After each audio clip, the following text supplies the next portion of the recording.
What's up, Zox fam? Now, it is currently almost 2 a.m. at the recording of this video, and I gotta say, this new Fractal Vice boss is kind of nuts. I'm not gonna lie. Now, the thing was that I was actually about to get off the game, and the game reset. So I decided to actually take one more look at Fractal Vice, because I was like, I wonder what the chests look like. So yes, chests do reset for the Fractal Vice, but also the boss swapped out. And this is a new boss called Solitaire. Solitaire is a absolute menace. I would call Solitaire the mix-up king. This boss is literally going to have you sitting there scratching your brain. Now, the thing is that despite the fact I was able to beat this boss on my second try, that is besides the point. I'm going to talk through a couple of different points and what I actually utilize and how I kind of go about going into these fights. And of course, I have to give a massive shout out to the homie Scion Storm. There was a specific strat that I'm going to share with you guys that he basically recommended, and it's one of the things that I really think a lot of players are missing in how they should be playing the game. And this alleviated so much pressure, and it made it so much easier to get through this boss. Now, a couple of different talking points here. Obviously, what kind of boss this is, what kind of team can you bring into this, and ultimately, what points should you be saving certain gimmicks to maybe kind of get through that and not really cheese it, but really just give yourself an extra chance just to get through that phase and just make it easy and call it a day. All right. Now, first things first, what does this boss do? Now, this boss is going to be ninjutsuing you from the very beginning. And the crazy thing is that that's a gimmick that is thrown into the loop to throw you off. The Shadow clones or the Gundam clones are actually going to be coming at you first. That is something that you will be dodging, okay? So to kind of give you a perspective here, granted you might be currently watching my first gameplay loop at this point, this is the loop that I basically utilize to kind of learn and figure out what the specific gimmick is. Now, the thing is that the initial string is going to be a dodge into a parry. So you'll be able to actually dodge the first like clones, and then the real Solitaire or the real Gundam is going to be coming at you with a sword slash, which you can parry. Now, the thing is that this sequence is going to vary, and you have to pay very close attention to what's happening. Anytime you see the clones coming at you, 9 times out of 10, whatever they're throwing at you, and I would really say 10 times out of 10, whatever they're throwing at you, you need to dodge, right? Very straightforward. Now, when it comes down to what the main character is doing, which is Solitaire, Solitaire is going to be mixing it up. It's going to be a regular swing. Sometimes it's going to be a non-physical ability. And at that point, you have to be aware and very quick on your toes with hitting your dodge versus hitting your parry. Now, one thing that I would say is a huge element that can help you, and you'll kind of see that when I show you guys my second attempt at it, and you kind of can see the winning way the strat that I utilize. One thing that can kind of help you, especially in the beginning of the fight, is just giving yourself some breathing room to kind of gauge what the boss is doing, because otherwise you're going to run into a couple of different issues where the boss is going to kind of overwhelm you with the number of clones that it'll have on the screen, and they're just moving so fast, and you're trying to visually pay attention to the main body, and that definitely is a mental kind of just ring around the rosy. Basically, it's just throwing you everywhere. So definitely give yourself some room. If you're using a ranged character, it's much easier to do that, but if you're using a melee character, I will say that can help you with certain strings, with being up close, especially when you get to the rainbow mode. The rainbow mode is the first mode that he goes into when he enrages. He will put his sword in the air, and he basically becomes one of the almighty megazoids that is going to straight up start doing a lot, right? Now, at that point, you're going to have a ton of different rainbow streaks or indicators on the ground that's going to be telling you, hey, these non-physical slashes are coming, right? So range slashes are incoming. Now, at this point, and you're going to see that tech in the next video when you actually see the full completion, the key to success here, and this is the part that I have to shout out Scion Storm for. Again, guys, make sure you guys check out his content. He makes some amazing content. He's also making content on this game as well.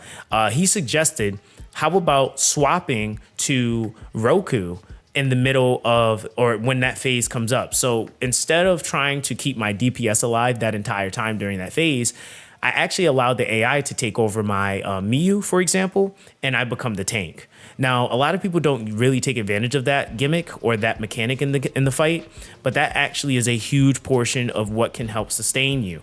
So what happens also when you utilize that specific thing, it actually will force aggro to whatever character you are controlling. Specifically in that form, when you go into the rainbow form, the aggro is going to be going towards whatever character is main DPSing.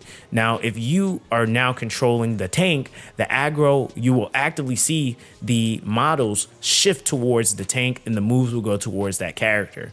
So anytime you see him go into that sword stance where he puts a sword in the air, swap to your tank, okay? Now, during all of this, one of the best pieces of advice that I can give is that try to, get break opportunities or parry as much as you can. But if you can't, Roku can take the damage. Okay. Now, with that, the other thing is that after you get out of that phase, you're going to swap back to your DPS so that you can do more damage and control your DPS. There's a lot less likely windows of you dying, but you're going to get to a certain point on the HP threshold, probably a little over halfway, which is halfway on the bars. The Solitaire boss is going to start only doing primarily ranged abilities, and then is going to have one mix in of a melee ability. And this is why I think they gave it the name Solitaire, because it's just random as hell. So with that being the case, once it goes into the range, dodge your life away. Okay.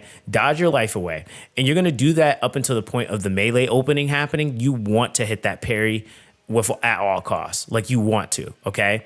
Now at that point, once you get that parry, you're going to get to the point where it drops to, I think, about like 2, maybe almost 1 bar left on the boss. He is going to, and maybe even 3, but he's going to go into what I would call potentially a insta wipe mechanic. And this is going to be a little bit different than when he puts his sword in the air and just transforms. This move is going to actually have a massive wave that hits the entire field. And it could potentially one-shot everybody on the field. Now, the thing is that if you are trying to use Roku's going to, in his AI, he's going to block anyway. So you can try doing that.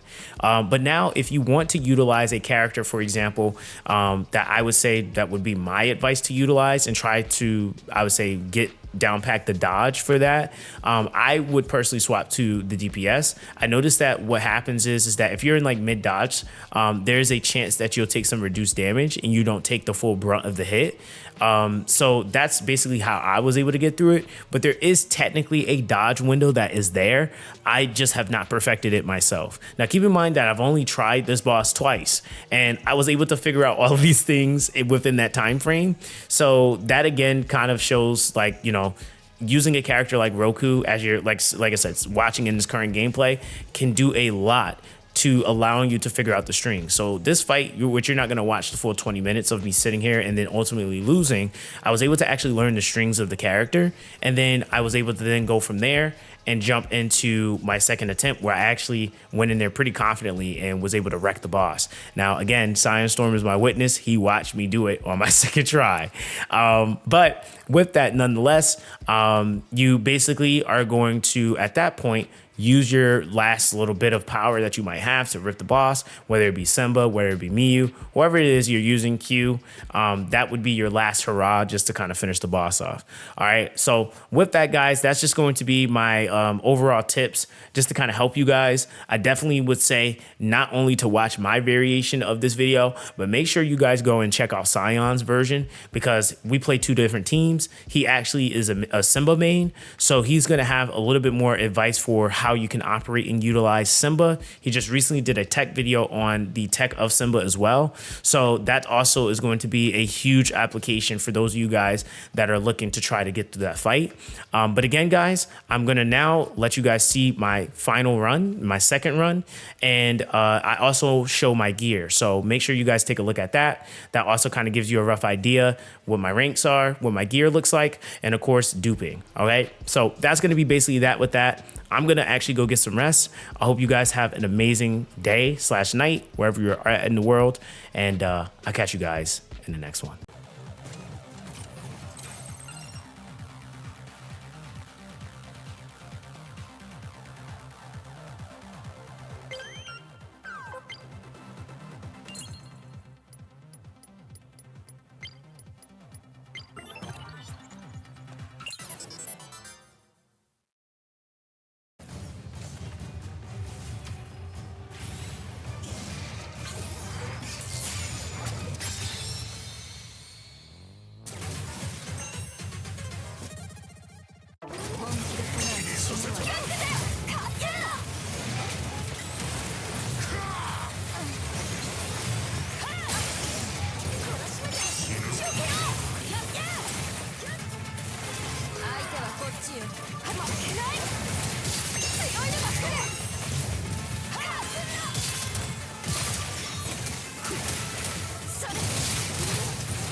傷つけるだけの力よ。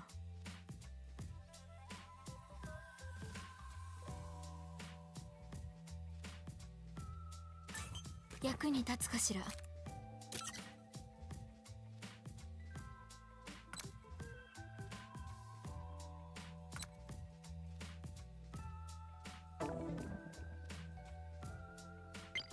広いものだが気に入った。腕が鳴るぞ。生き残るための武器だ。役立つものは使うまでだ。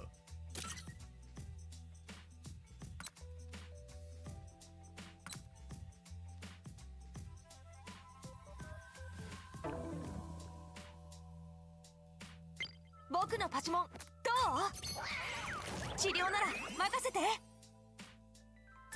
どこか悪いところはある？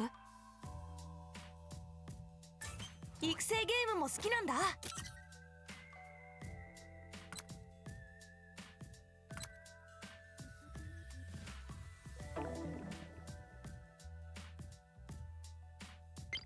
物は使いようね。